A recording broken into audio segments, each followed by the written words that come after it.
Hi, welcome to JJ's Productions, and we've got another Hitman Roulette.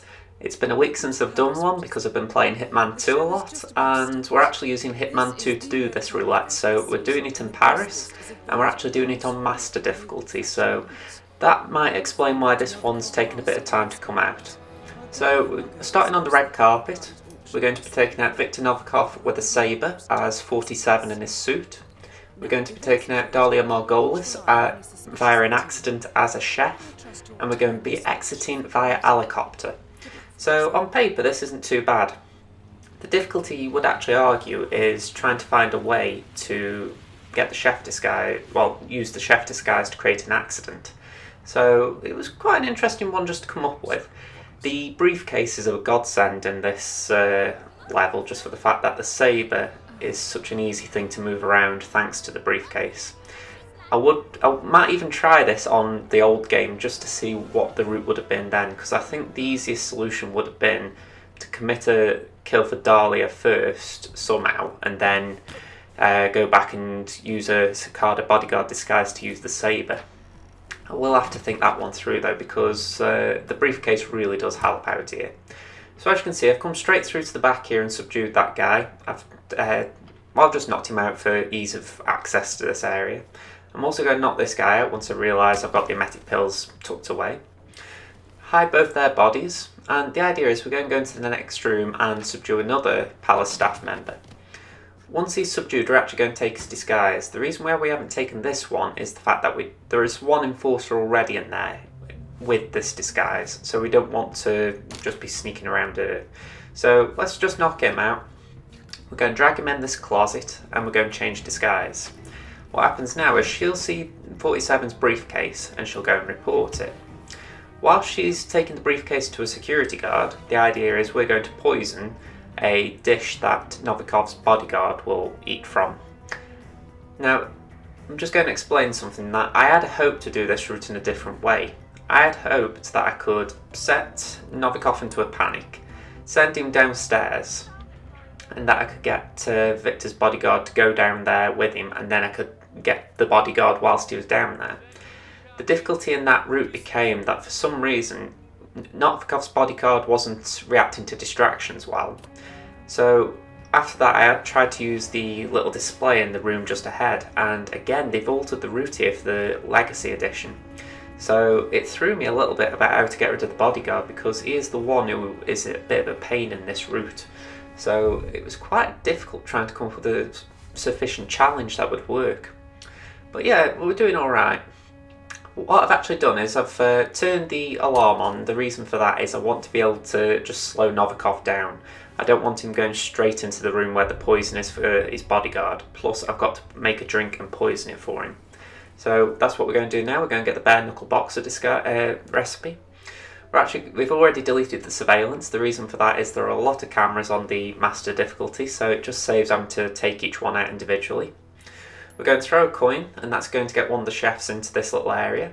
As soon as he comes through, we're going to knock him out and put him in this closet. We're not going to take the disguise just yet, we're just going to leave it for a moment.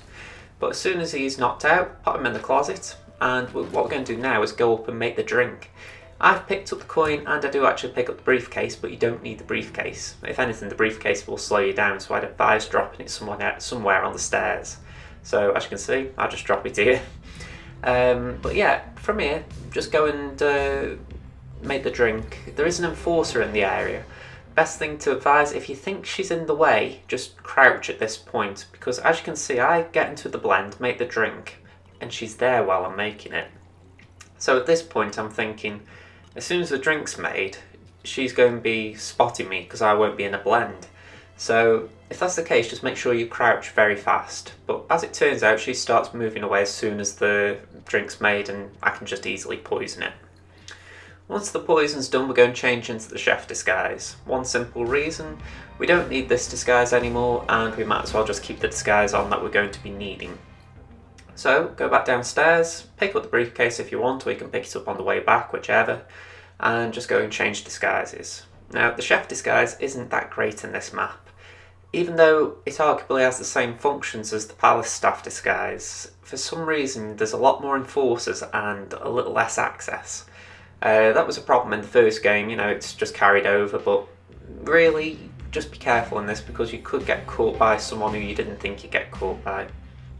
For instance, the woman who we have knocked out in that little kitchen, she's an enforcer, so we have to be very careful around her.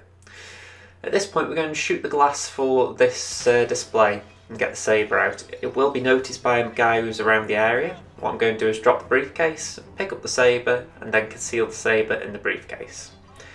It's a nice fluid motion. All I've got to do now is pick that up and just head out before someone comes in to investigate. Nice and simple. At this point, all we've really got to do is just get ready to knock out both Novikov's bodyguard. So let's go this way, and again, we're just looking for the route at this point because we don't want to get caught by either of them. Novikov's bodyguard is an enforcer, so the best thing to do is just wait in the bathroom where he'll be. I would also advise leaving the briefcase in here, just for the simple reason that if you leave it in here, you won't have to go hunting for it or going between rooms to get it. It's just here where both Novikov's bodyguard and Novikov himself will be. When I was rehearsing this route as well, I did have a little bit of a difficulty where I actually decided to originally create a panic. So as soon as I went into the palace, the first thing I did was set off a fire alarm. And I got into the kitchen just ahead and I knocked out the two palace staff members in there. The difficulty was that one of them kept seeing the body of their fellow palace staff member before getting knocked out themselves. So I was getting scored against for body found, even though I wasn't exactly getting found. So yeah, this is the reason I've got to go this route, because I think the original way was neater, but the bullet, the leg shots weren't working as well as I'd like. So yeah, the best thing I can advise, just do it the way I've done if you want the silent assassin approach. As you can see, she's an enforcer, so I'm just nipping across here to get my tuxedo back on. Going back through these doors, try and stay to the right hand side because that guy is very crafty with how he looks to the left every now and again. And once you're done, you can just stand here and wait for Novikov to come in.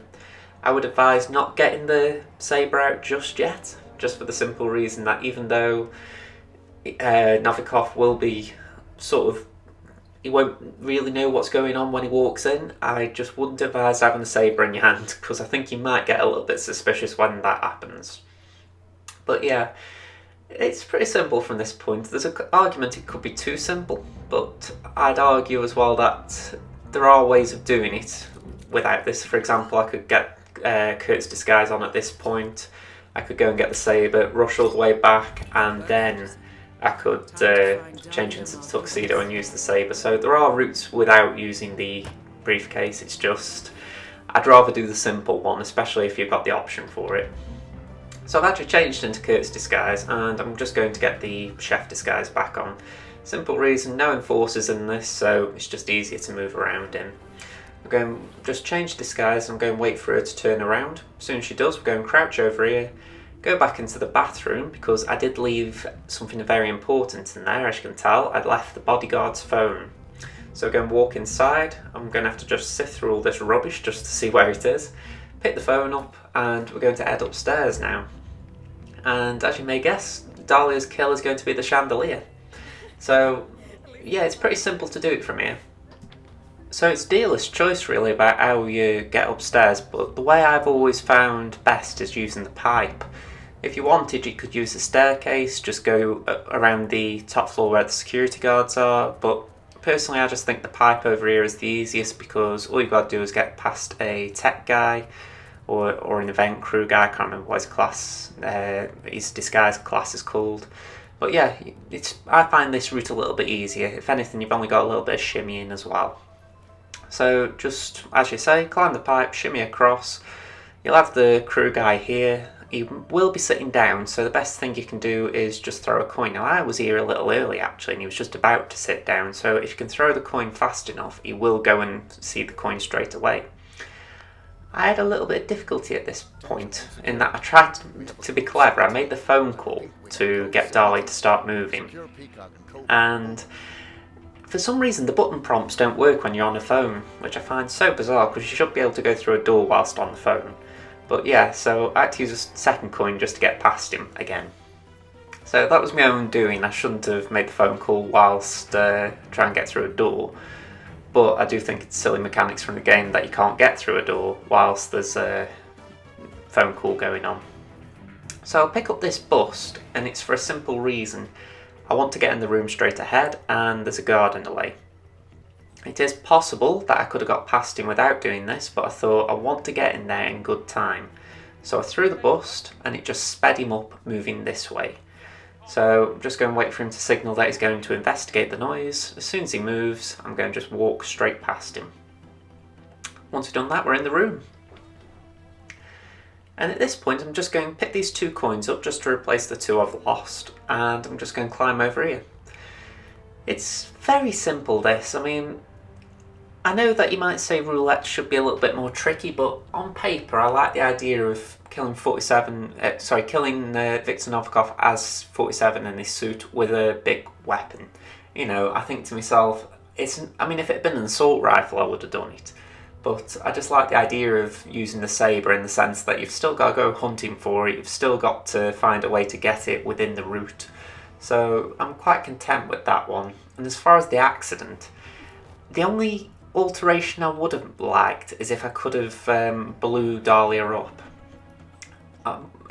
One alteration would have been that maybe use a sniper rifle from outside by the helicopter, get rid of the bodyguard near to her, and just blow her up with the gas lamp. That's maybe the alternative method I would have had to this. But in practicality terms, I think this one's best because I've already got Kurt's phone, so I might as well use it. So as soon as the bodyguards have gone, drop the chandelier on her, and all you've got to do is make your way to the exit. The helicopter was quite an interesting one as far as where I am because, you know, it's not the easiest one to get to, but equally it's not a illegal one to get to.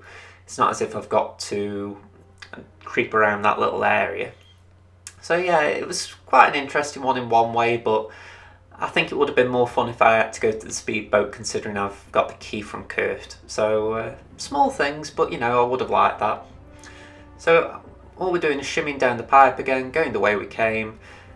Another little thing I was tempted to do, but I just thought if I do this it could ruin the whole route. I was thinking, should I try and get the suit back and just finish in the suit? And I thought, well, it's a fun idea, but the trouble is if I try and exit as 47 in his suit, I'm going to have to somehow get past a whole bunch in that area around the alley pad. So I just sort of gave up on that idea because I thought, if I do that, it's just going to take way too long.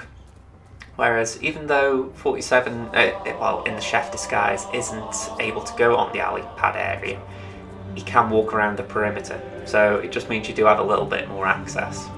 Not to mention, as you will see, I nearly got caught, so I'm glad I didn't go that way. Anyway, I'd like to thank you for watching. I am aiming to do Hitman Roulette on Hitman 2 in the near future, so keep an eye out for them. Other than that, if you've enjoyed this video, please leave it a like, and if you're enjoying Hitman Roulette, subscribe to the channel. This has been Josh from JJ's Productions, and I hope to see you again soon. Bye for now.